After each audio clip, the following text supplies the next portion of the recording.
НТС'тин түз эфиринде Ар тарап программасы. Менин атым Мирбек Айтикеев, саламатсыздарбы? Демократия жана жарандык коом үчүн коалициясы жүргүзгөн сурамжылоонун катышуучуларынын 47% парламенттин ишине канааттанбаганын айтышууда. 21% болсо депутаттарга таптакыр ишенбей турганын билдиришкен. Жакшы дегендер 28%га барабар болгон. Бул өлкөнүн Бишкек жана Ош шаарларын кошкондо, анан тышкарыдагы аймактарынан 1600 кишине сурамжылоо жүргүзгөн экен. Учурда парламент кандай иштеп жатат? Ал өзүнө жүктөлгөн вазыйпаны так аткарып жатабы? Бүгүнкү программада ошол теманын айланасында талкуу кылабыз. Эмесе биз менен болуңуздар. Бүгүнкү программанын коноктору менен тааныштыруудан баштасам, Бүтүн Кыргызстан саясий партиясынын төрагасы, Жогорку Кеңештин бир нече чакырылышынын депутаты жана мурдагы спикер Адахан Мадубаров мырза. Жана ошондой эле Жогорку Кеңештин депутаты, социал-демократтар фракциясынын мүчөсү Рыскелди Момбеков мырза, жана ошондой эле Жаңымун саясий кыймылынын мүчөсү Адил Турдукулов мырзалар бизде конокто. Алгач ошол суроону Рыскелди мырза, сизден баштайлы. Сиз мына бүгүн учурда иштеп жаткан парламент мүчөсү, парламентарий катары айтсаңыз, эгерде 5 балл менен ала турган болсок, бүгүнкү парламентке канча койсо болот? Эме калк айтса калп айтпайт дейт. Мен өзүмдүн жеке пикириме таянып айта турган болсом 4кө жетпеген. Ошондой деп айта алам. Мен өзүм эми 3 деген баа менен койсо болот да. Же болбосо 4 минус деп койсо болот, сиздин айтканыңыз. 3төн ашыгыраак 4кө жетпеген десем болот. Себеп?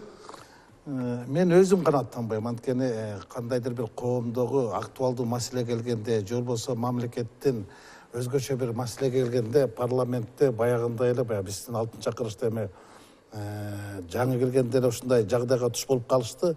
Торпогондо тоголото сүздү, ошол нерседен кийин чыга албай жүрөт. Андан кийин аттуу баштуу депутаттардын баардыгын аба калып кетишти. Анан эми мен айтсам деле азыр айтат болуш керек да, бирөөлөр угуп алып турупчу, эми туура эмес айтып атасың депчи. Анан көчөдөгү көп сындарды мен деле кабыл алам. Парламент мындай өтө деле мындай маанилүү нерселерге келгенде мындай өзүнүн позициясынан, же болбосо өзүнүн вазипасына жараша иштерди аткара албай жатканы, аксап жатканы бул көрүнүп турган нерсе да. Кайсы иштерди аткарыш керек эле? Маселен, парламент өкмөттү көзөмөлдөгөндө, өкмөттүн бюджетти кабыл алганда өктөмдүк кылган жок да. Өкмөттү биз көзөмөлдөй турган орган, тескерисинче өкмөт бизди көзөмөлдөгөндөй нерсе келип калышат да. Кээ бир биздин кесиптештер чыга алалы, эми бюджеттин кабыл алып берели деген биткенде ошо жаным кейип кетет да. Ошо тыбырчап калып каласың. Эми ошончалык да пастык барабызбы? Мындай мамлекет үчүн өтө маанилүү мыйзамды кабыл алып атканда, бюджетти кабыл алып атканда ошону иликтеп, жиликтеп чыксак болбойт беле? Эмнеге шаштык, канчалык эмне болуп баратат? Качанга чейин эле биз ошол өкмөттү, өзүбүз шайлаган өкмөттү өзүбүз мындай эркелете беребиз? Эми баягы биз өкмөттү туура өзүбүз колдоп, өзүбүз шайлагандан кийин түзүмөн колдоп бергенден кийин анан түшүмү боюнча деле биз отчет алышыбыз керек да. Мына ошону айынан бизде мисалы өкмөттүн да бат-бат алмашып турганы, анан өкмөттүн азыркы бүгүнкү күндөгү экономикалык кадр саясатынын чабалыктарын баардыгы эле биздин башыбызга тиеп атпайбы? Ким күнөөлүү? Бүгүнкү күндө Жогорку Кеңеш күнөөлүү. Баардык бийликтердин эң эле начары Жогорку Кеңеш күнөөлүү деп баардык жерде айтылып атат. Мына азыр өзүңөр деле айтып кетпедиңерби? Коалиция жана граждандык коомдордун баардыгы 28% баа берип атса, анан кийин мен жогору баа берип койсом, анда мен акмак болуп чыкпаймынбы? Өткөн айдын соңунда ошол Кыргызстандагы саясий күчтөрдүн курултайы деп болду. Ошол жерден дагы ошо парламентке чоң сын пикир айтылды да. Кандай кабыл алдыңыздар депутат катары?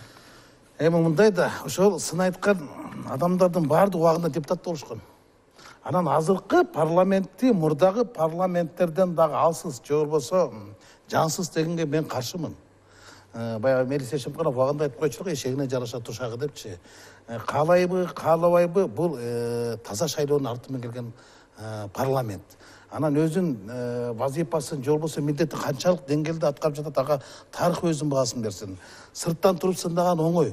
Ичине аралашып көрсө бул таптакыр башка нерсе парламентте. Да, айрымдар айтып коюп атпайбы, ошо теге булар өкмөттүн канцеляриясына, же болбосо бир юротделине айланып калды депчи, мыйзам чыгаруу жаатында. Мен деле алгандайга кошулам. Кээдесине кошулбайсың, анткени парламент ичинде дагы оюндар болот. Адакан Ким Самбаевич жакшы билет ал жагдачы. Фракция жетекчилери деген бар, 6 атаман бар, 6 фракциянын жетекчиси.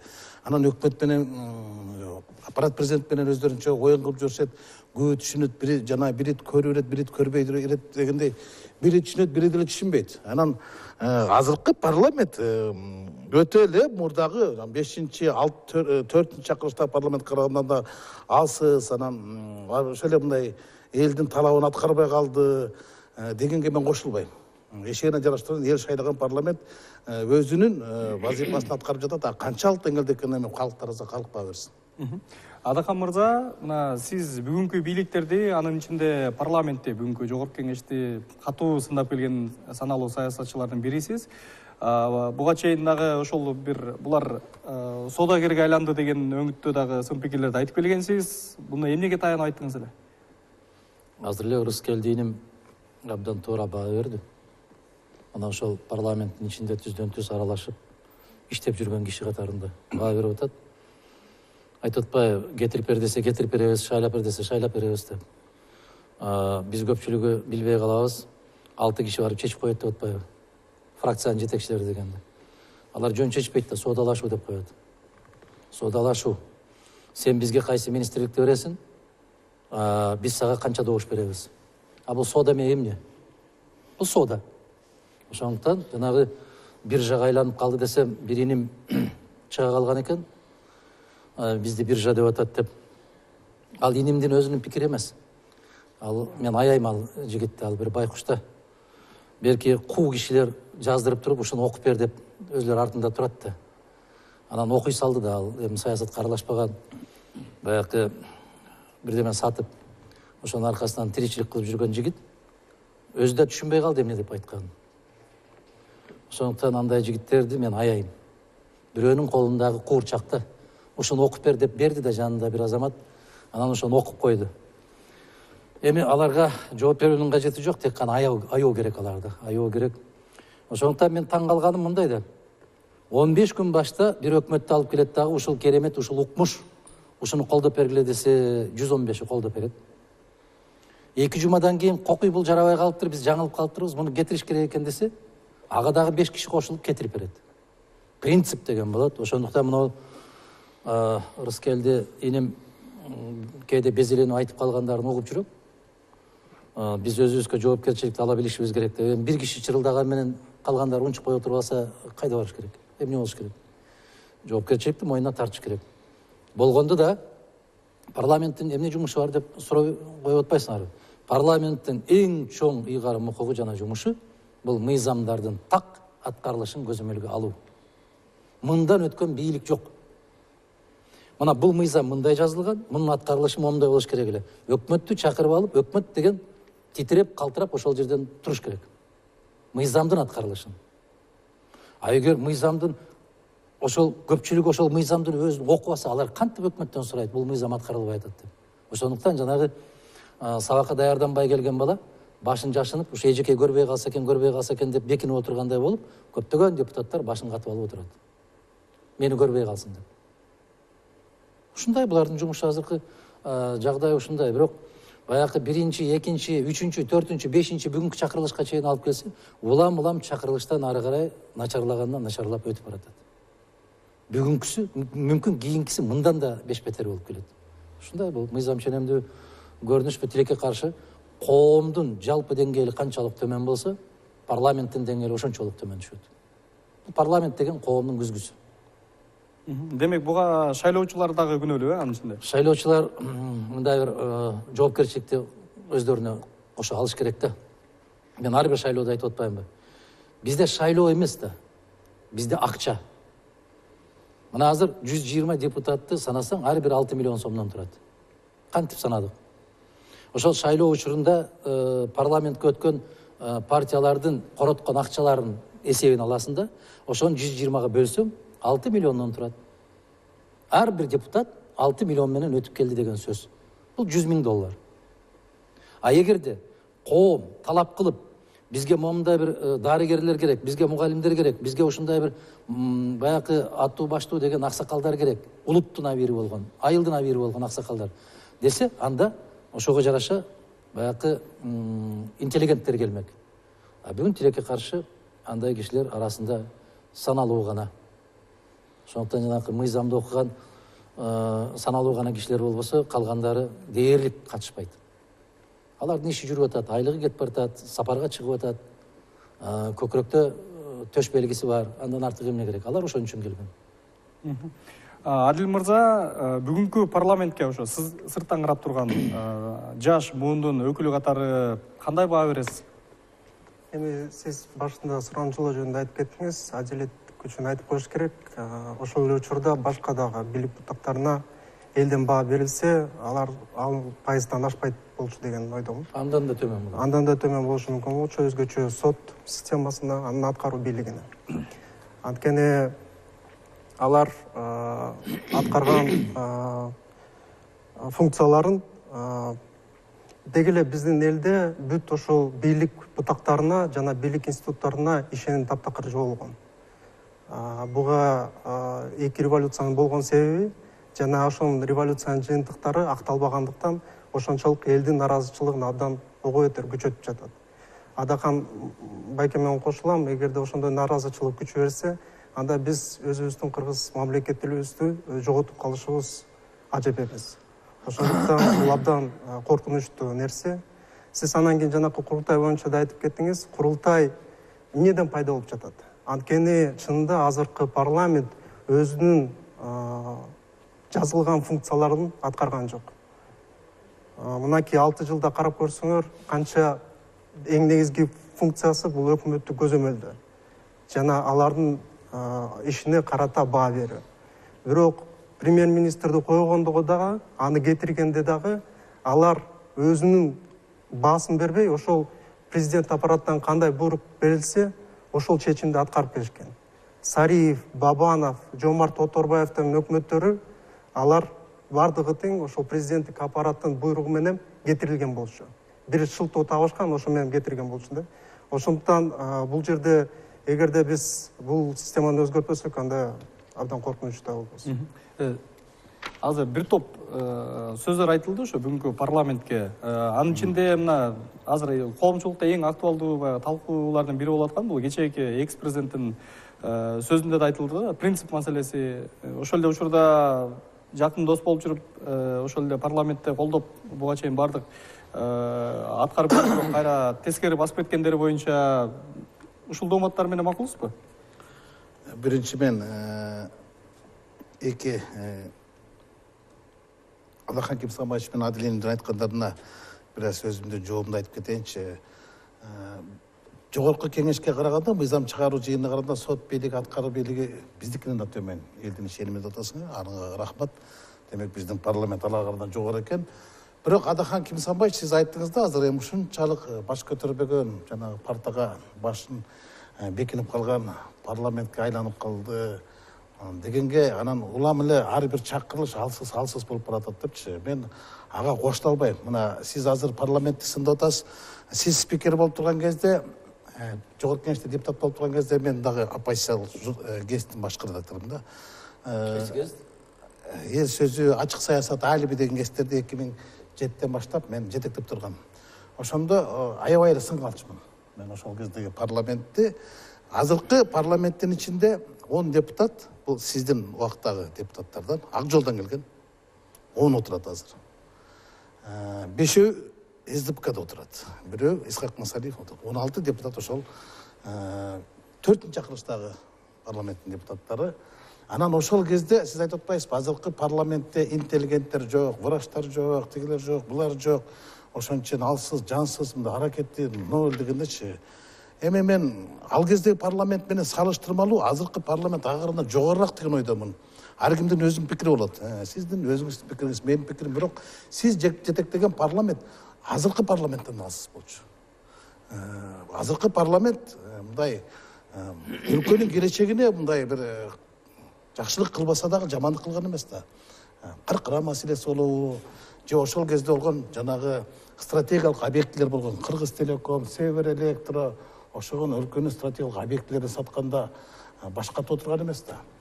Саясатчылардын бардыгын заказдык менен өлтүрүп атканда, Садыкуловго окшогон саясатчыларды мындай комиссия түзгөнгө да жараган эмес да. Анан ошол кезде деле парламенттен ошол ак жолдун ичинде академик бар болчу, чемпиондор бар болчу, эл артисттери бар болчу. Мындайча айтканда баардык тармактын өкүлдөрү бар болчу да. Мен башкасын коюп, өзүбүздүн СДПК фракциясын айтайын. СДПК фракциясында мен ойлойм, биздин фракцияда баардык тармактан тартылган талапкерлер келген. Маселен, азыр эле сен айтып кетпедиңби жанагы сурамжылоону? Ошол сурамжылоону карап көргүлө. Ошол сурамжылоодо азыркы депутаттардын 120 депутаттын ичинен 5-өө гана баягы десе, ошонун 4-өө СДПКдан туурабы? Бирөө гана Алмамбет эле Атамекенден болбосо, ошонун 3-өө бул журналисттер. Жанар, Айдар, Аида Касымали сыяктуучу мындай эл өкүлү деген атка татыган, же болбосо элдин жүгүн аркалап жатат, чыныгы баягы депутаттык милдетин аткарып жатат деген. Анан башка партиялардын эми ал адамдар өздөрү жооп берсин. Анан Адыхан Ким Самайчка жооп берген адам ал өзүнүн сөзүн айтты, же башка бирөөнүн сөзүн айтты. Мен аларга үчүн мындай жооп бербейм. Алардын өзүнүн трибунасы бар, өзүнүн эрки бар, өзүнүн саясат кылган көз карашы бар дегендей. Аны менимче эч ким сурап деле аткан жок, Рыскелди жооп берсин депчи. Сиз аны өзүңүзгө албаңыз, иним. Мындай баягы адилеттүүлүк үчүн да сөз келиштирип эле куюлуштуруп айта берсе, ал сөздүн мааниси керек, түйүндөчү. Куюлуштуруп айткан болсо кыргызга эч ким жетпейт. Бирок мааниси жок, тузу жок сөз. Ошол парламентте ушундайлар отурган, тигилер отурган, фамилиясы менен айтканды үйрөнүш керек. Момундай болуп, каймана түрдө айтып, биринин бетин бирин жаап отуруп, ошол күнгө жеттик. Бул бир. Экинчиден, ошол көз карама болуп, көз каранды болгон үчүн Мадумаров ошол жерден кетти. Кудайга шүгүр, 5 ай иштеген экенмин. 8 жылдан бери отурасыңар. Мадумаров 5 ай иштептир. 8 жылдан бери? Бетиңерге ушунчалык 8 жылдан бери каякта отурат экенсиз? 10 жылдан бери СДПК башкарып атасыңар. 10 жылдан бери. Мадумаров 5 ай отуруптур. Ошону бетиңерге жаап алгыла. Жетпей калса башка жериңерге жаап алгыла. Бул бир. Экинчиден, ошол дал Мадумаров электр тармагы боюнча Бакиев менен кагышып отуруп, түшкө чейин айткан президенттин, түштөн кийин башка президент пикирин айткан президенттин келечеги жок деп кызматтан кеткен Мадумаров. Мына как маңдайыңда турат, иним. Бул бир. Экинчи жагы. Сен жашсың, иним. Дагы келечегиң бар алдыда. Мына эч бир жерде иштеген эмессиңер да. Караса, тап этип эле 10 жылдан кийин министр. Министрге чейин кайда жүрдүңөр? Эмне кылып жүрдүңөр? Тажрыйба жок да. Эч кандай мамлекеттик түзүлүш жөнүндө тажрыйбаңар жок. Сизде бар беле? Аллага 1000 мерте шүгүр. Мен момдайымдан баштап өсүп келатам. Каякта? Момдай баштап өсүп келатам. Министрликтен баштап өсүп келатам мен. Министрдин жардамчысы кезинен баштап өсүп келатам мен. Ал жардамчысы. Силерге окшоп төп этип түшкөндө эле Кудай берди деп министрдин креслосуна отуруп калган жерим жок. Бир күн мамлекеттик кызматта иштебей туруп кызматка коесуңар.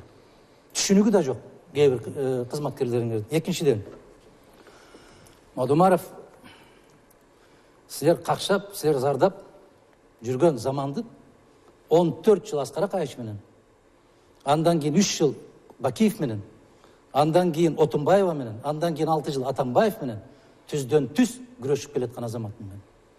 Деп ойлойсуз. Эми иним. Биз азыр кыскача жарыя бар экен. Биз жарыя көрүп алсак азыр. Жекеге өткөнгөнчө бизде жарыя бар экен, ошого өтөлү.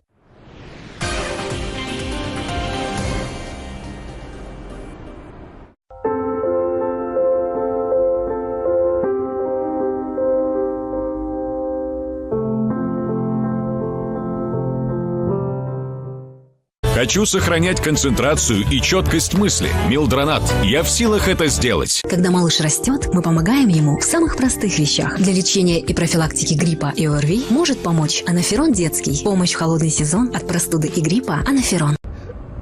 Атым Ильяс. Менин атым Асель. Сени сүйөм, Асель. Жүр, алыс жактарга кетебиз.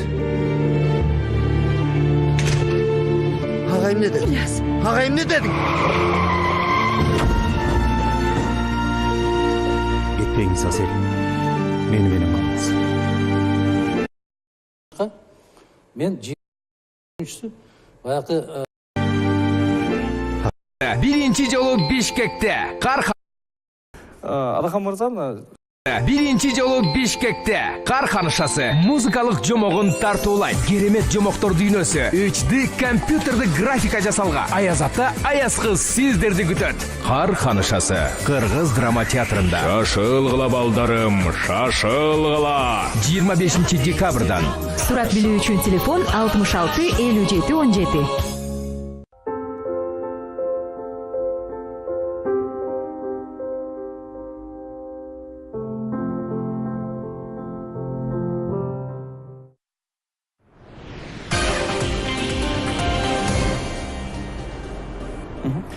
Адахан мырза, сөзүңүздү ула берсеңиз болот. Баягы бир парламент экинчи парламенттен начар болуп келатат дегеним себеби биринчи чакырылыштагы депутаттар биз ошол бүгүнкү күндөгү күчтө турган баардык эгемендик кодекстерди кабыл алганбыз.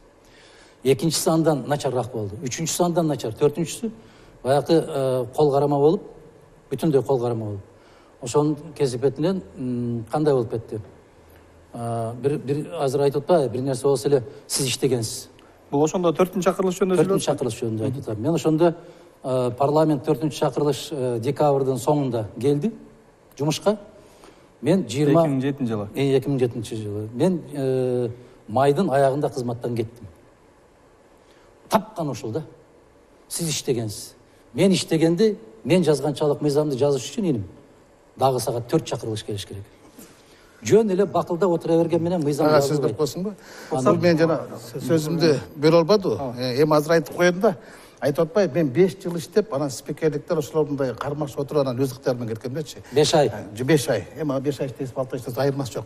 Бирок жаңгак чыры менен байланыштуу чатак менен кеткенсиз да сиз. Аны элдин баары билет да. 40 миллион сомго жогорку кеңеш үчүн жаңгак менен жабдыйын деп. Медет Садыркулов менен каршы чыгып, анан кийин ошол кезде сизди ак жолчулар да коргой койгон да.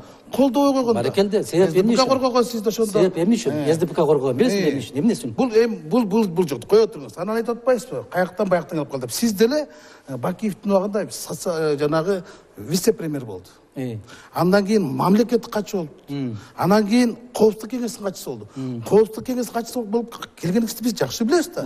Кандайча келгениңизди ошол эле кезде жана Борбордук шайлоо комиссиясынын төрайымы болуп турган Клара Кабилова мен күнү бүгүнкү эсимде да. Ал сизге барып айтат, жанагы Максимден мени сөктү деп. Анан сиз аны Үсен Сыдыковдун кабинетине эриштип барасыз. Исмаил Исаковду алып келесиз. Исмаил Исаков айтып коюп, Бакиевке жаман көрүп, аны кетирди эле, шарт ордуна барып алдыңыз. Кече сенин партияңдын төрагасы айтты да, калп айткан өзүнүн бир тууганын этин жеген менен. Этин жебечи айтты. Мен калп айтып аткан жок, мен чын айтып атам. Жок, эми айтыңызчы мени. Аргументиңиз барбы айтыңыз. Мындай айтам да. Міне, жаңгак чырынан башка чыр менен кеттиңиз. Кулак. Жекеге өтпөй. Көз менен көргөн. Жок, бул айтып атпайбы? Көз менен көргөн. Асмандан түшүп калган деп. Бул каяктан түшкөн? Көз менен мамлекеттик кызматта иштеди эле. Көз менен көргөндө кулак каккан жеңиптир дейт да. Эми маданиятын билем мен. Маданият министрине барып алып, Калый Молдобасановдун жок, жекеге өтпөсөк. Эскерүү кечесинде көрүп коелу десе, бул киши айтыптыр да жанагы аксакалдарга. Калый Молдобасановдун өзү келсин, мен сүйлөшөм аны менен. А кишинин өтүп кеткенине канча жыл? Тауып бериңиз ошол кишини айткан кишини. Калый Молдобасанов мен жекеге өтүңүздөр. Далдеп бербесеңиз, эртең мен сен да далдеп бересиз. Ким айткан? Биз парламент жөнүндө сөз кылып жатабыз. Чындыгында 7 апрелдин эң башкы максаты ошол парламентаризмди куруу болгон да. Андан кийин кайра президент кече экс-президент Атамбаев чыгып алып, президент парламенттик системаны аягына чейин жеткириш керек деп айтып жатат да. Чында буга чейин эмне үчүн ошол иш аягына чейин чыккан жок? Ошол эле Бакиевдин убакыты жана Акаевдин убакыты сындап жаттык, бирок ал убакта парламенттик система болгон эмес. Жана биздин коомдо парламенттин ролу ошончолук негизде биз караган эмес болчубуз. Азыр болсо мурунку өтүп кеткен бийлик. Биз парламенттик системаны курдук деп айтып келген болчубуз. Баракелде. Бирок чындыгында парламенттик системада президент ошол парламенттин астынан отчет берет. Жана ошол курамынан шайланат.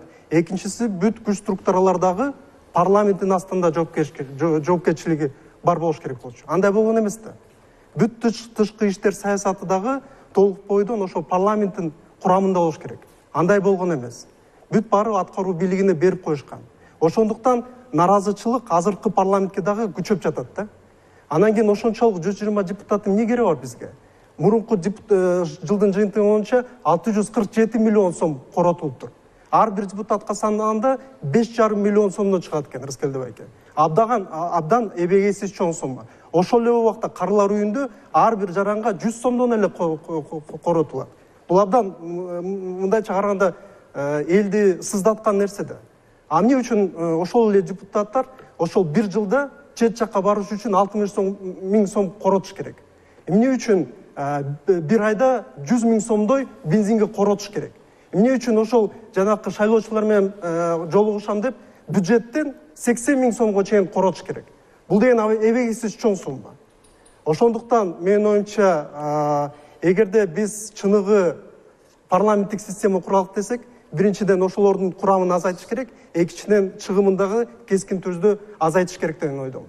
Анан кийин менин оюмча эң мындай ошол парламенттин нугун жана өзөгүн түшүнгөн бул легендарный парламент болгон. Ал ошол убакта шайланган депутаттар, мисалы андан кийин шайланды Адахан байке, андан мурун Өмүрбек байке. Ошол убакта Адахан байке мындай силер сыяктуу эле карапайым журналист болчу. Анткени ошол убакта элдин дагы саясатчыларга карата мындай ишеним бар болчу да. Азыр болсо бизге эч ким добуш бербейт. Анткени баары тең жанакы жадатма мурунку саясатчылардын саясаты үчүн эч кимге мындай добуш берүүгө батынбайт, ишенбейт. Албетте бул абдан мындай кайгыра турган нерсе да. Туура эле, мен ошо депутаттардын санын кыскартууга макулмун. 120 депутат көптүк болсо көптүк кылды. Бирок бул 6-чакырылышта депутаттар алгачкы эле жолу келгенде баягы кызматтык машиналардан баш тартты, бирден жардамчылардан баш тартты, жанагы бюджетке эконом болсун депчи. Анан ар бир депутатка мына Адахан Кем Самачев атат, киши башына 6 миллион сом кетти. Анан ошо депутаттын бир жылдык бунун немеси кетирген каражаты 5,5 миллион сомду чапчыйт деп атпайсыңбы? Мен 1 сом берген эмесмин шайлоого. Мен ошол партиянын мүчөсү катары ошо партиянын шайлоо фонду каржылаган. Мындайча айтканда мен акчанын арты менен келген эмесмин. Бирок буга чейинки парламентте кандай эмес болду башлаган? Эң ыплас шайлоо качан болгон? Эң ыплас шайлоо 2007-жыл болгон. Кыргызстандын тарыхындагы эң ыплас шайлоо болгон, эң ыплас партия келген, ошол эң ыплас саясат кылган. Мына ошолордун башында ошол киши болгон. Эми ошол киши болгон. Мына сени Мирбек бул киши азыр тааныйсыңбы? Буну мурун качан көрдүм десе, тааныбайм дейт. Тааныбайм дейт. А мен бир нерсени айтып коеюн. Сиз биринчи жолу ушул киши менен айтышкансыз. Таласка барганда, ак жолду жетектеп барганда, сен суроо бергенде, эл ызы-чуу болуп кетип, свет өчүп калып, култан чыгып кеткенде ушул киши болчу. Ошондо сен жаңы гана журналисттикке катап таштагансың. Мирлан мырза, мен ошондо айтам да, жанагы маданиятсыз киши менен айтышсаң, өзүңдүн гана абириң кетет да. Мындай бир ажылдактын дагы бир чеги болуш керек да. Тилекке каршы эми көкүрөгүндө Кыргыз Республикасынын желеги болгон төш белгини тагып алып, момунчалык деңгээлге түшпөш керек. Болгондо дагы эски маданият министри. Бардык нерсеге аргумент керек. Сөзсүз түрдө аргумент керек. Мына биз бюджетти экономдоо максатында дейт. Ошол Мадумаров 90 депутат менен келгенде биринчиден ак жолдун мүчөсү дагы эмес Мадумаров. Биз 2006-жылдан бери эле бүтүн Кыргызстандын төрагасымын. Бул бир. Билбейт бул киши. Окуш керек да аны билиш үчүн. Экинчиден Кыргызстан деген 2007-жылкы шайлоого катышкан эмес. Экинчиден андай фракция болчу. Экинчиден биз 90 депутат бүгүнкү булар коротуп аткан акчаны Адил мырза иликтеп чыкса болот, 6 эсе аз кетирет эле жогорку кеңеш. 6 эсе аз кетирет эле. Баарын эсебин чыгарып көрсүн. Бюджетти текшерип көрсүн. Мына ошол 2007-жылы 90 депутат канча бюджет карайт эле? Булар 120сы азыр Адил мырза айткандай канча миллиардка жакындап калды. Бул бир. Экинчиден, коррупциянын уюган уюгу жогорку кеңеш. Мен эмне үчүн соодагерлер деп атам мен? Булар сырттан карашат, коррупционерлерди издейт. Мына 3 депутат, 4 депутат биригип отуруп, сырттан келген унга бажы төлөмүн алып салышты. Натыйжада Кыргыз казынасы 860 миллион жабыр тартты. 640. 840, мына 840 миллион жабыр тартты. Өзүнүн арасында турган депутаттарды камаш керек, биринчи кезекте булар. Булар эбегейсиз каттуу зыян келтиришти. Коррупция деген бул мыйзам жазып атканда башталат. Адилет мырза билет. Коррупция ошол мыйзам ыңгайлаштырылып жазылат. Ошол арасында отурган 3-4 депутаттын кызыкчылыгы үчүн сода да бул, сода менен эмне? башка бирөө бөтөн бир жетекчилер 5.000 сом, 10.000 сом акча алып койсо ызылдап жатып калышып атат. Өзлөрү миллиарддаган акчаларга мыйзам жазып, акырын эч нерсе билбегендей болуп отурушат. Натыйжада бүтүндөй буудай өндүрүүчүлөрдүн ырысын кыйды. Кыргызстанда бүгүн өз алдынча эгемен буудай өндүрүүчүлөрдүн классын булар тапкатары жоюп салышты. Туура. Мен бул азыркы фактыгын айткан, азыркы фактыга мен толугу менен кошулам. Адахан Кимсамович айткан азыркы маселе туура бул тарыхта орун алган. Бирок ошондо кабыл алып атканда жалгыз 3 окууда мен гана карама каршы тургам. Бирок бунун депутаттары эмес. Ошо жалгыз мен каршы чыккан деп Кенжебек Бопаев деген депутаттан да уккам да мен. Жок, караңыз. Ошол мен алып берем. 31 декабрда 3 окуудан өткөн, 3 окуудан өткөн 640 күн. Бирок өкмөт эмнелигин. Темир Сариевке мен 2 окууда айтканда мен керт баш менен жооп берем деп койгон. А бирок кийин мага айткан суранган деп. Коллегалары суранган. Азыр бизге бүгүнкү маселеге караганда ошол кечээкүнкү Алмазбек Атамбаевдин интервьюсу боюнча дагы пикирлерди билүү боюнча дагы көп суроолор келип атканын айтып атат азыр режиссерлор тарабынан. Адахан мырза, мына кечээкүнкү маегинде ошо экс-президент бир катар өкүнүчтөрү катары айтылды. Алардын ичинде ошо саясий туткундар, камакта жаткандар, качкында жүргөндөр, айтор ошолор боюнча дагы бир топ өкүттөрүн айтып кетти да. Сиз кандай баа бересиз? Тилекке каршы кыргызда жакшы сөз бар да. Көсөнүн акылы түштөн кийин кирет деп. Мына Акаевдин да акылы түштөн кийин кирди. Бирок толук кирбептир, интервьюсун окудум. Кеткен президенттердин баарынын акылы түштөн кийин кирет дагы. Баары айтат да, тилекке каршы мен ушуну көрбөй калыптырмын, укпай калыптырмын. Жанымдагылар мага маалыматты толук бербей калыптыр. А жанымдагыларды ким алды эле? Ким койду эле аларга? Ким дайындаган? Ошол сыяктуу эгерде жаныңдагылардын кесепетинен маалыматты так албай туруп, эмне үчүн ондогон жигиттердин, кыздардын тагдырына ойнодуң? Бул оор маселеби? Оор маселе. Муну мойну менен тартуу керекпи? Сөзсүз түрдө тартуу керек. Ошондуктан бүгүн эртең ушундай деп айтып коюшу, анан айтып атпайбы, эң ыплас шайлоо качан өттү деп. Ар бир шайлоо Кыргызстанда ыплас өтөт. Эң ыплас шайлоо мына 2017 жылкы президенттик шайлоодо сырттагы келген акчанын кесепетинен мамлекеттин башчысы шайланып атат. 1,5 миллиард сом. Бул деген мамлекеттик казынанын 1%. Ал кимден келди? Кайдан келди? Биз кимге көз каранды болобуз? Мына биз беларустардан келди деп акчасы чыкты, туурабы? Аны айтышты, штабта отургандар, анын штабын билбейсиз. Иштеген адамдар айтышып атат. Ошондуктан бул мамлекеттин коопсуздугуна сөзсүз түрдө эбегейсиз чоң зыянын келтирет.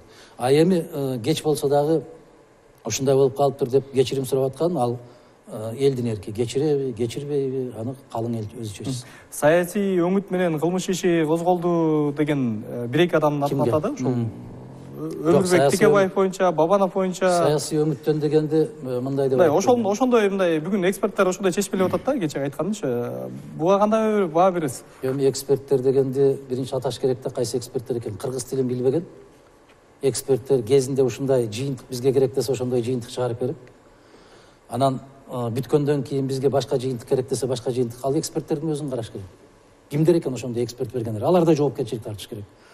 Баары бир баягы кызуу кандуулукка алдырбаш керек дагы. Мамлекеттин жетекчиси болгондон кийин эч качан эмоцияга берилбеш керек.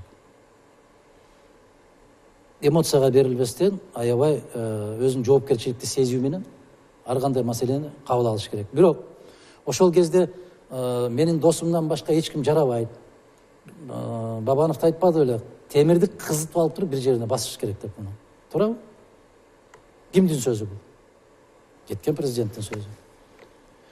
Эгерде ушул менин досумдан башка бирөө келип калса, Кыргызстандын келечеги жок болот деп ойлоном, ушунан корком деп бүтүндөй элди кыдырып жүрүп, мыйзам боюнча президент андай кылууга укугу жок эле. Эгер ошого жол берген болсо, экинчи жагынан мындай да өзүң кылган иш өз башыңа муш дегендей, мен ошондо толук кандуу баягы күч колдонуучу органдарды бир аз болсо да колдонуп калдым дегенде ишарат кылды да. Эгер ошол өзүнүн ыйгарым укугунан ашып түшкөн болсо, анда укук коргоо органдары өзүнүн юридикалык, укуктук баасын бериш керек. Демек бүгүн берсе болот. Берсе болот сөзсүз түрдө, себеп өзү айтты, өзү кээ бир жерлери моюндап атат. Ошондуктан баасын бериш керек. Эгерде жана Адил мырза айткандай парламент тиштүү парламент болсо, заматта комиссияны түзүп туруп, Азыркы жогорку кеңешке ар кандай ишти көмүп кой десең комиссия түзүшөт. Комиссия түзүп туруп, бул жерде укуктук дагы, тарыхый дагы, инсандык дагы бааны бериш керек. Үч тараптуу бааны бериш керек. Эмне үчүн? Себеп кийинкилерге аябагандай каттуу сабак болуш үчүн. Ошого бүгүнкү парламенттин тиши өтөбү? Интеллектуалдык деңгээли жетеби? Ал башка маселе. Ошол коноктордун баарынан сурап көрүүбүздү өтүнүп атыптыр, телекөрүүчүлөрчү. Ошол баягы өтүнүч боюнча сиз кандай кабыл алдыңыз ошо маекти? Көрдүңүзбү? Мен көрдүм эми, албетте. Кандай кабыл алдыңыз? Ошол өзгөчө бул жанагы мындай да Алмазбек Шаршеновдун кечеги интервьюсу бул калапайым калкка болгон кайрылуу эмес, бул жеке өзүнүн тагдырына болгон кайгыруу катары кабыл алдым. Болгону эки нерсени, өзөктүү нерсени моюнча өзүнүн пикирин айтып кетти. Бул эки Өмүрбек жөнүндө, бирөө Өмүрбек Чиркешев жөнүндө акчаны алган үчүн, бирок мен ошол кезде саясий чечим кабыл алып койсом болмок экен деп. Экинчи Өмүрбек жөнүндө айттым, ал моюнча мындай иши жабылыш керек, мындай сүйлөшүү болгон деген нерсени ачыктап койду. Бул моюнча эми укуктук нерседе мындай жаңыдан ачылган жагдайлар барбы жокпу, муну укук коргоончулар баасын берсин. Анан тарых баасын берсин. Эмне үчүн бүгүн айтып жатат, эмне үчүн ошонун убагында буну айткан эмес дегенче. Мен эми азыркы менен дагы, мурдагы президент менен дагы 20 жылдык достук мамиледе келем. Анан ушул эки кишинин бүгүнкү күндөгү мурунку жана азыркы аракеттеги президенттердин айткандарына комментарий берип мен чарчадым. Эртең азыр мен айтсам айтат, бул дагы эки жүздүү экен дейт да. Эми азыр саясат өзү ушундай экен да. Сергек серепчи деген бизде жок экен да. А десең бу дейт, бу десең бу дейт да. Сен өзүң мындай самостоятельный политик болбо дейт. Сен же бир жакка өт дейт. Жана Азимбек Анакбаев айтып атпайбы? Талтайбай бир жакка өткүлө депчи. А сен эмне үчүн өзүңдүн саясатыңды жүргүзбөшүң керек? Эмне үчүн өзүңдүн көз карашыңды, өзүңдүн багытың менен кетпеш керек? Сен ушу жашаш үчүн бирөөнүн көлөкөсүнө жүрүшүң керек экен да. Бул туура эмес нерсе. Менин өзүм саясаттагы көз карашым бар. Тигилердин кимиси туура жолдо, кимиси туура эмес жолдо, анан тарых баасын берет, анан эл эртең баасын берет. Сиздин көз караш кандай? Менин көз карашым бул кайрылуу болгон жок, бул кайгыруу болду. Мен көз карашым ушундай. Эгерде ал киши бүгүн бийликте туруп ошентип сүйлөй турган болсо, ошондой айтат белеңиз, кайгырды деп. Ал киши бийликте турганда деле мен ачуу пикирлеримди айтып келгем. Мен ал киши Алмазбек Шаршеновичке кирип деле айтчумун. Эмне үчүн ушул эки эле кишинин айтканына эле дегеним ошол өзүмдүн үзөңгүлөштөрүм жолду туура көрсөткөн жок. Анан бүгүн көбү сатып кетти деген өкүттүн айтып кетпедиби? Эми сатып кетти. Ошонун ичинде бүгүнкү парламенттин депутаттарын кээ бир фамилияларды атат, андан тышкары бүтүндөй фракция, партия жөнүндө да сөздөрдү кылып кеткендей болду да. Эми ал кишинин айткан адамдардын арасында мен жок болушум керек. Мен ал кишини сатып кеткен эмесмин, басып кеткен эмесмин, качып кеткен эмесмин. Ага чейин деле, андан кийин деле, будан кийин деле өзүмдүн саясат менен жүргөнмүн. Ал киши мени менен билет, азыркы кишилер билет. Анан кийин сатып кеткен, качып кеткен кишилердин баарын чогулткан өзү болгон. Сунуш берген, жумуш берген өзү болгон. Анан бүгүнкү күндө кайгырып атса, ал керт башына, кар башына кайгырып атат. А бирок ошол кезде эмне кылган эмес. Мисалы, талапкерлерди, депутаттарга тизмени ким түзгөн? Кимдер сунуштаган? Анан айтып атпайбы, мен эми ошондо адашып калыпмын депчи. Анда адашпаш үчүн башкача эми ушундай мамлекеттин башында 6 жыл башкарып туруп, анан мен эң чоң нерседе өзүнүн мураскерин болгондо мен адашкан. Эми бул кандай? Ал киши айтты, ушул кишини алып чыктык деп, СДПКнын фракциянын сунушу менен, Политсоветтин чечими менен Сооронбай Шариповичти бир талапкер кылып алып чыктык. Баардыгыбыз жан жабыла, баардык жерлерде иштедик. Анан кийин жок, мен адашыптырмын депчи. Эми Сооронбай Шариповичти туура талапкер болуптур дегендер бар. Так, рас болуптур, ушуну көрмөксүң деп дабалагандар да бар. А бирок жакшы эле болуптур, жетегиңден чыгып кетти, этеңден чыгып кетти, баягы жетекте жүргөн саясатчы эмес, бул өзүнүн эки тизгин бир чылбырды колго алды. Баракалла ушундай кылыш керек деген да бар да. Алардын пикирин кантесин? Ошон үчүн Аркан мырза, бизде кыскача жарыя бар экен, ошондон кийин кайра Адил мырза сизге да сөз беребиз.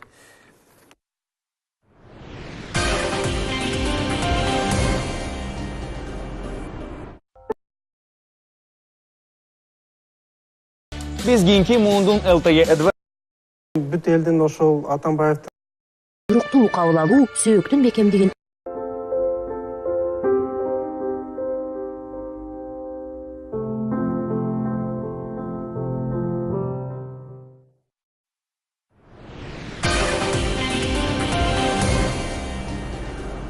Урматтуу телекөрүүчүлөр, МТС каналынын түз эфиринде ар тарап программасы болуп жатат. Адил мырза, мына ошол эле суроо, кечээинки экс-президенттин маегин көрсөңүз керек. Анын ошо айткандарынан сиз эмнелерди байкадыңыз?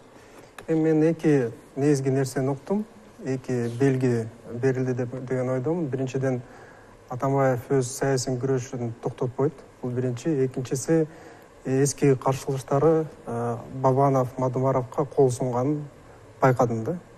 Бул дагы ал саясий күрөштү уланткан себеби.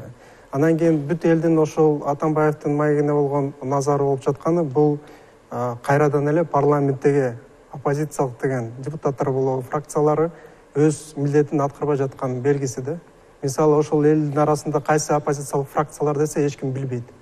А булар Атамекен, Өнүгүү. Атамекен мындай эле болуп, бирок Өнүгүү фракциясынын лидери кече Атамбаевди сиз бизге чоң сабак бердиңиз, азыр болсо кайра каралап жатат да. Бул деген чындыгында жөн гана ошол килтейген оппозиция фракциясынын жетекчиси күн карамалык эмес, бул ошол өзүнүн фракциясын кандай болбош экенин көрсөтүп жаткан белгиси да. Ошондой ойлойм. Анан кийин азырынча ошол. Атаган мырза, сөзүңүздү уласаңыз болот. Ал кишини толугу менен түшүнөм. Бирок кайгыруу болду деп атпайбы? Жеке инсан кайгырса башка. Мамлекеттин жетекчисинин кайгырганы бул башка. Себеп мамлекеттин жетекчиси болуп кайгырганы бул өлкөнүн тагдырына сөзсүз түрдө таасирин тийгизген. Жеке инсан кайгыра берет отуруп. Кайгырбаган ким бар? Баары кайгырат. Ошондуктан эки нерсени аралаштырбаш керек. Бул бир. Сатып да кеткен жокмун, басып да кеткен жокмун дегендерге биз көрүп атабыз. Бир гана аял бүгүнкү күндө Атамбаевдин талабын талып чыркырап атат. Башка жигиттерди көргөн жокмун мен. Биз ушундай, толук ушундай барганбыз, биз ишенип барганбыз. Биз ушундай жоопкерчиликти баарыбыз чогуу тартабыз деп чыккан жигиттерди көргөн жокмун. Бир гана аял чырылдап атат. Аны баарыбыз көрүп атабыз да. Ошондуктан биз туруктуу туруп атабыз деген азаматтарга бар болсун деп айткым келет да. Жана адамдар аябагандай катуу тез өзгөрөт. Аябагандай катуу тез. Тилекке каршы ар бир келген президент ойлойт да, мен көпкө чейин турам, могул тургандардын баары мотурайып, менин балдарымдай кылып кызмат кылып берет. Жок айланайын. Бутуң үзөңгүдөн тайды дегенче жаныңда ким калган? Бүгүн Атамбаевдин жагдайы ошондой, тагдыры да ошондой. Мен жаңылыптырмын дегени менен бул жаңылыштык бүтүндөй мамлекетке доо кетирди. Бул жаңылыштык бүтүндөй мамлекеттин элдин шайлоого болгон ишенимине доо кетирди. Жана айтпады беле, бир тыйын кошпой келдим деп атпайбы? Балашка билбейт го буларга ошо партия үчүн канча акча кеткен деп айтпады беле? Булар билбейт да. Кээйлери баягы чоң жетекчилерибиз бар деп атпайбы? Жетекчилери взнос төгүп келишкен. Мен жанагы 2008-жылы төрага болуп туруп айтканмын. Ак жолдун депутаттарына. Мен силерден айырмаланып, взнос төкпөй келгенмин деп. Ошондуктан ар бир нерсени өзүнүн убагында айтыш керек. Кеткенден кийин тепкилегенге бардыгы маш. Ошондуктан жана кечээ айтып атканым, бүгүн Атамбаевди коргойм деген СДПКнын эр жүрөк азаматтарын көргөн жокмун. Себеп коргош бүгүнкү күндө аларга коркунучтуураак. Ошондуктан жана партияны бөлөбүз, фракцияны бөлөбүз деп чыгып. Атакан мырза, мына ошол маекти улай эле суроодо ошол Атакан Мадумаров анан Өмүрбек Бабанов жөнүндө эки гана саясатчы жөнүндө жылуу пикир айтылгандай болду да, мен байкашымча. Биздин Кыргызстанда өнөкөткө айланды да, кимди жек көрүп калса бийлик, Мадумаровду ошого кошо коет. 10 жыл кыйкырып келишти Бакиев ичинде. Эми актуалдуулугу кеттиби? Эми бүгүнкү күндө ким болуп калды? Атамбаев. Эми буга жармаштырыш керек болду. Мен Атамбаев менен өзү менен турмак, телефон менен да сүйлөшө элекмин. Мына күн сайын кирип жүргөн азаматтар бар го, билишет. Ошондуктан жанагы кошулуп кетиптир, тигиндей болуп кетиптир, мындай болуп кетиптир. Алар өздөрүнүн бийиктигинен карашат да. Себеп өздөрү ошондой. Эмнеге эки саясатчынын атын атады? Эки саясатчынын алдындагы жоопкерчилиги көбүрөөк. Биздин добуштар аябагандай каттуу уурдалган. Биринчиден, экинчиден адилетсиз күрөш жүргүзгөн. Өтө жаман каттуу адилетсиз күрөш жүргүзгөн. Бабанов барабы, Мадумаров барабы, ким барбасын, эгер Сооронбайдан башка киши жыйын өткөрүп аткан болсо, ошондо тийиштүү жетекчилерге буйрукту берип, каттуу жазага алып турган. Биз барган жерге эл топтолбош керек эле. Милицияларга ушундай команда берилген, жыйын өткөрө турган жерлерге чейин машиналардын баарын тизип койгон учурлары. Ошондуктан кечээки кайгыруусу мен түшүнөм. Ушу кезинде аябагандай каттуу адилетсиздик жасады деген сыяктуу. Анан мени тигиге кошуп буга кошкондо жанагы айтып аткандай мен өзүм туруктуу позициям бар. Ар бир азамат мага сын тагыш үчүн 25 жыл каккан казыктай турган жеринен кыймылдабаган саясатчы болуп ал, андан кийин келип мени менен сүйлөш. Ошол эле улай менде суроо жаралып атат. Ошол Өмүрбек Бабановго козголгон кылмыш иши токтошу керек. Анан ал баягы убактылуу сүйлөшкөнбүз, анан чыгып кетти эле деди. Бүгүн ошо эфирдин алдында окуп калдым. Руслан Казакбаев дагы айттыр, сүйлөшүү болгон чын эле. Макулдашуу болгон, чыгып кетти эле. Кайра келиш керек эле дегендейчи. Эки жактан караш керек. Эки жактан караш керек. Эки жактан. Ошол мезгилде саясий иш козголгон болсо, саясий иш козгогондорду бүгүн жоопко тартыш керек. Сөзсүз түрдө. Себеп кийинкиде саясий буйрукту аткарбаш керек. Алар жоопко тартылыш керек. Экинчиден, эгер сүйлөшүү жолу менен чыгып кеткен болсо, бул күрөштү токтоткондугу. Маселен, ошол өткөндөгү президенттик шайлоодон кийинки талапкерлердин ичинен жападан жалгыз Мадумаров бир да кадам чыкпай күрөштү улантып келетет. Эми ар ким өзүнө жараша, өзүнүн ыкмасына жараша күрөш жүргүзөт экен. Ошондуктан эгерде Өмүрбек мырза келе турган болсо, келет деп эле айтып атпайбы? Келе турган болсо, ушул ишти аягына чейин чыгарышы керек. Ким козгогон саясий буйрукту, кылмышты? Кантип козгогон? Ким буйрук берген? Ушунун куйругуну кыркмайынча биздин турмушта бул нерсе улана берет. Ак же кара деп чыгып коюш керек. Өскелди мырза, ошол эле маекти улай, эмнеге эки саясатчынын атын мындай саясат жөнүндө жылуу пикир айтты сиз пикирде? Эми алар жөнөкөй адамдар эмес да. Алар деле ошол Өмүрбек Бабанов боло, Өмүрбек Текебаев Кыргыздын саясатындагы мындай менсинген төбөс көрүнүп калган эки мындай же болбосо адамдар. Саясаттын эң мындай ошол Өмүрбек Бабанов негизги атаандаш болгон.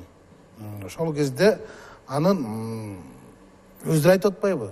Сооронбай Шариповичтин мынчалык пайыз болчу, Өмүрбектин мынчалык пайыз болчу, бирок өзү чыкпады, өзү үгүт машина жүрбөдү, өзү аймактардын баарын кыдырып чыкпады. Эми аны азыр өкүнүп жатканы канчалык деңгээлде анын кажети бар эле. Азыр айткандан эмне майнап чыгат? Бул жанагы айтып кетти, мен баягы саясатка кайта кайрылып келдим. Мен өзүмдү баягы күнөөмдү эми сездим. Мен адашыптырмын. Мен эми мындан кийин жол бербейм. Эми бул Бакиевдин жолуна түшүп кетти дегендей айыптоолорду кылып атпайбы? Бирок Сооронбай Шарипович айтып атпайбы? Бул ошо көк жарда жатып алып туруп мени башкаргысы келген. Мен ошого макул болгон жокмун. Мен деген эмне үчүн эл шайлагандан кийин мен өзүм эл алдында мен жооп берем. Ал жооп бербейт. 6 жыл менин кол алдымда турат. Ошого жоопкерчилик мен болом. Мен өзүмдү саясаттын жүргүзгөнгө ал киши баягы саясий катачылыктарын атап өттү да. Эми алардан баягы кечирим сурайт элем дегендей болчу. Сиз кандай бересиз? Кыргызстан баа берилиш керекпи бул? Эң актуалдуу бул эмне болгон депчи. Бул ачыктады. Да, Өмүрбек болгону болуптур. Эми ошол Эми аны сөзсүз комиссия түзүлүш керек. Бул парламенттик эле эмес. Парламенттик эле эмес. Парламентке эч нерсе тапшырып болбойт. Коомдук, улуттук макамдагы комиссия түзүлүш керек. Бул жөнөкөй маселе эмес. Бул өтө оор маселе. Ошондуктан улуттук макамдагы комиссия түзүлүшү керек. Ошолор чын төгүнүн чыгарып бериши керек. Кандай болду, эмне болду? Андай жыйынтык чыгармайынча биздин элдин бүгүнкү күндөгү бийликке болгон ишеними бир тамчы да көбөйбөйт. Азайса азаят, көбөйбөйт. Адил мырза. Эми Атамбаев азыр бийликке каршы ордосун түзүп жатат да. Анан кийин алдагы ошол бийликтин курчагы болбогон, көз карандысыз өз позициясы бар саясатчылар менен кызматташууга өзү дилгир. Ошондуктан Бабанов менен Мадумаровдун аттарын айтып жаткан ошол себептен болуп жатат. Ал эми ошол эле учурда бийликтин мисалы ошондой эле көз карандысыз саясатчылар Текебаев жана Садыр Жапаровдун кое бербей жаткандыгы. Алар мындай көз карандысыз өз позициясы бар саясатчыларга менен кызматташууга даяр эмес экенин көрсөтүп жатат да. Бул абдан туура эмес нерсе деген ойдомун. Анан кийин Атамбаевдин азыр өкүнүп жатканы туура, бирок кеч болуп жатат. Анткени ошол баалык депутаттарды ал өзү түзүп келген да. Жана Канат Исаевди, Текебаевди камаганы, бүт ошол ага каршы болгон депутаттарга кылмыш ишин козгогон, ошол учурда өзүнүн арасында жүргөн коррупционер КСДП депутаттарга карата көз жумду саясат жүргүзүп жатканы, бул жерде кара менен акты бөлө албаган инсан катары өзүн көрсөттү. Ошонун кесепетин азыр көрүп жатат. Анан кийин биз шайлоо процесси, менин оюмча, азыр мурункуга караганда жакшы болду, бирок шайлоо процесси ошол шайлоо күнү менен эле чектелбейт. Ал ошол шайлоого чейин саясий процесс менен байланат да. Саясий процесс эмне? Бул саясий кууntукту жүргүзбө, саясий тазалоо кылба. Атамбаев болсо ошондой процессти жүргүзгөн, саясий тазалоо болгон жана өзүнүн бүт каршылаштарын, бүт бийлик институттарын аларга каршы колдонгон да. Бул абдан туура эмес нерсе болгон. Жана ошол эле учурда бүтүн Кыргызстандын 2011 жылы жана 2016 жылы ошол шайлоо марага жетпей калгандыгы, бул ошол шайлоо парламенттин дагы легитимсиздигин дагы бир нерсеси болгон да.